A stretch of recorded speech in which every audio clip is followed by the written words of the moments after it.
Хочу поговорить про U8230. Это смартфон на Android.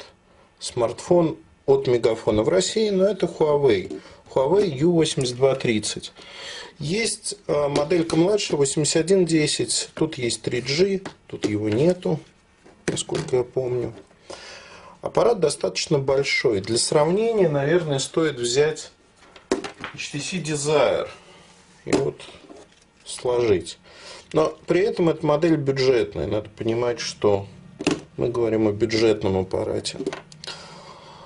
Что изменилось и что сделали хорошо? Вот эта панель, она механическая. То есть это кнопки трекбол. И встроенный индикатор прямо в трекбол. Трекбол поддерживает нажатие. Естественно, мне это нравится. Значит, здесь есть фронтальная камера. Если говорить, вот тут камера, динамик, клавиши камеры, клавиши регулировки громкости, это правая сторона. И вот уже здесь на верхнем торце microUSB разъем, он служит для зарядки, а также разъем 2,5 мм для наушников. Но вот мне не нравится то, что разъем 2,5 мм.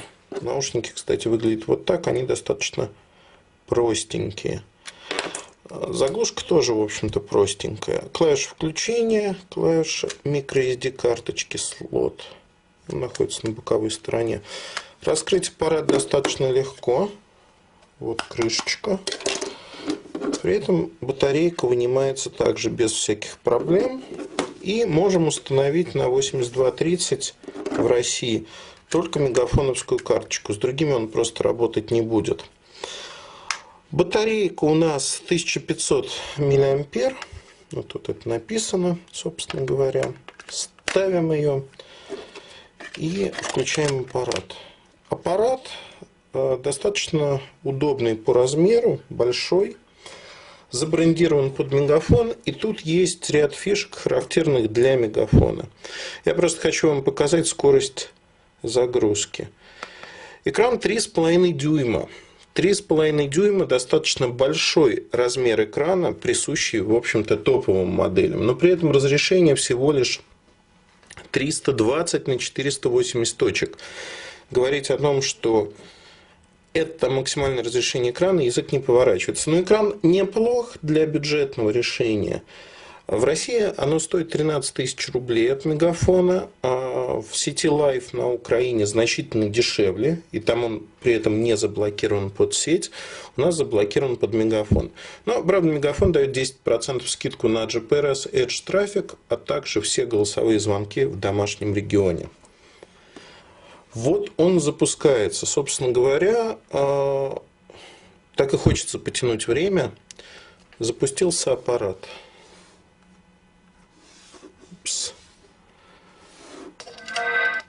А вот аппарат запустился. Сейчас загружаются приложения. Значит, оформление, оно характерно для Мегафона.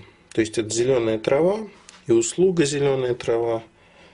Вот видите, выцветает экран. TFT экран. Он вот так максимально яркий, а так уже идет блики и выцветает. Достаточно шустрый, 512 мегабайт оперативной памяти. Аппарат шустрый, но не такой шустрый, как, наверное, другие модели с аналогичными характеристиками. Почему? Не знаю, честно скажу. Вот у Мегафона есть такое приложение. Здесь можно услуги Мегафона посмотреть, новости, базовые услуги. Вот, например, информация о балансе. Да, хочу. Обычный USD запрос. Но реализованы в виде приложения. Много дополнительных функций, которые выглядят, наверное, не так уж интересно. Трава.ру. Мы сейчас через Wi-Fi подключаемся к веб-сайту Трава.ру.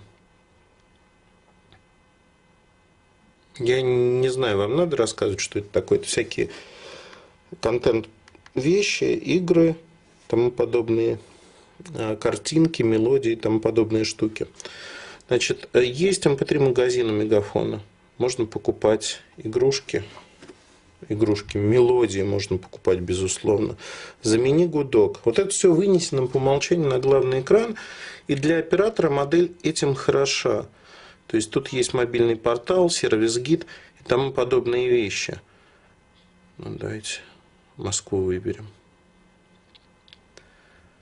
То есть фактически я могу управлять своим телефоном с помощью этих приложений. Но мне, наверное, интересно показать вам все-таки, что можно делать здесь дополнительно. Здесь есть эмоциональные виджеты. Я не знаю, почему так назвали, да?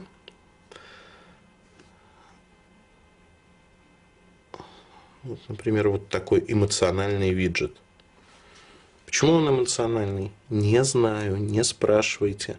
Потому что в виджетах просто есть обычные виджеты, а вот те эмоциональные. Ну, не знаю почему. Панель быстрого запуска, она позволяет создавать, ну, например, сообщения. Смотрим на клавиатурку. Вот клавиатурка, переключение. Всегда тут клавиша готова, даже на русском языке. И видите, клавиши, в общем-то, оставляют... Клавиши остаются частично нелокализованными. Я не знаю, в чем проблема, но это вот задумка Huawei такая. Поворот работает обычно неторопливо. То есть для того, чтобы не дергался. Кому-то это понравится, кому-то нет. Не знаю, мне вот не раздражает абсолютно.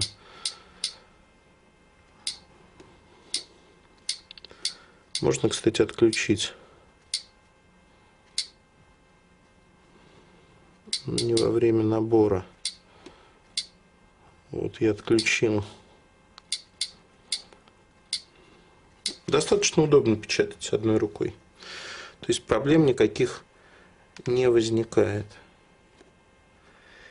Если говорить о всевозможных вещах, которые здесь присутствуют, дополнительных, то все стандартно для 2.1. Можно траву такую поставить. Но не будем ставить. Зачем нарушать траву, которую установил Мегафон? Значит, Last City — это игрушка, так же как и Chess Online. То есть тут нет никаких изменений больших по сравнению с тем, что мы видим на обычном андроиде. Гаджеты — это просто ссылка на сайт Мегафона, где можно посмотреть различные устройства, продаваемые компанией. В общем-то, что-то он медленно грузится, этот сайт. В общем-то, это не так интересно, на мой взгляд. Калькулятор. Видите, обычный калькулятор. А вот так он превращается в калькулятор с дополнительной панелью. Мамба — знакомство. Не буду туда лезть, в общем-то, это не так интересно. Есть маркет. Номеронабиратель выглядит вот таким вот образом. Достаточно симпатично, но не более того. Загружаю фотоальбом. Например, вот одна из моих фотографий. Давайте повернем ее. Попытаемся сделать. Не работает. А почему? Потому что зум работает вот таким вот образом. Дальше можно передвигать. Понятно, что можно листать вот таким вот образом.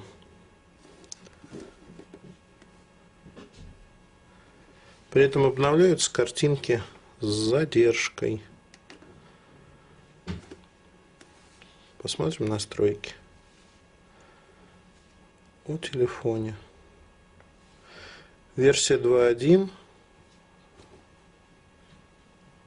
Сборка андроида. Вот это система Android. Я только что его запустил, при вас переставлял карточку.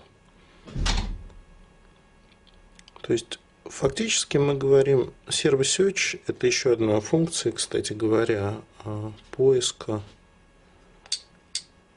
по телефону. Он ищет.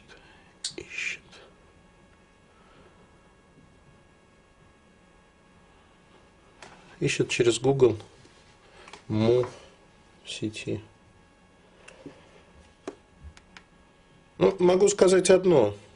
Этот аппарат получился неоднозначным, наверное, в силу цены. Большой, достаточно средняя камера, но для андроида это, в общем-то, нормально. И обычные приложения, которые разнообразили установкой дополнительных приложений. Очень много привнесено от Мегафона, но эти приложения, они, скажем так, не допилены до победного конца. Каждый будет выбирать, если мы говорим про Россию, каждый будет выбирать, исходя из того, абонент он или не абонент Мегафона. Новых абонентов это не привлечет, но для существующих абонентов, если кто-то искал подобное решение, оно может стать довольно-таки интересным. В силу того, что 13 тысяч за подобный аппарат, конечно, не дешево, но скидка в 10% может сыграть роль, особенно если вы тратите много трафика. Ну, такая история про Huawei U8230.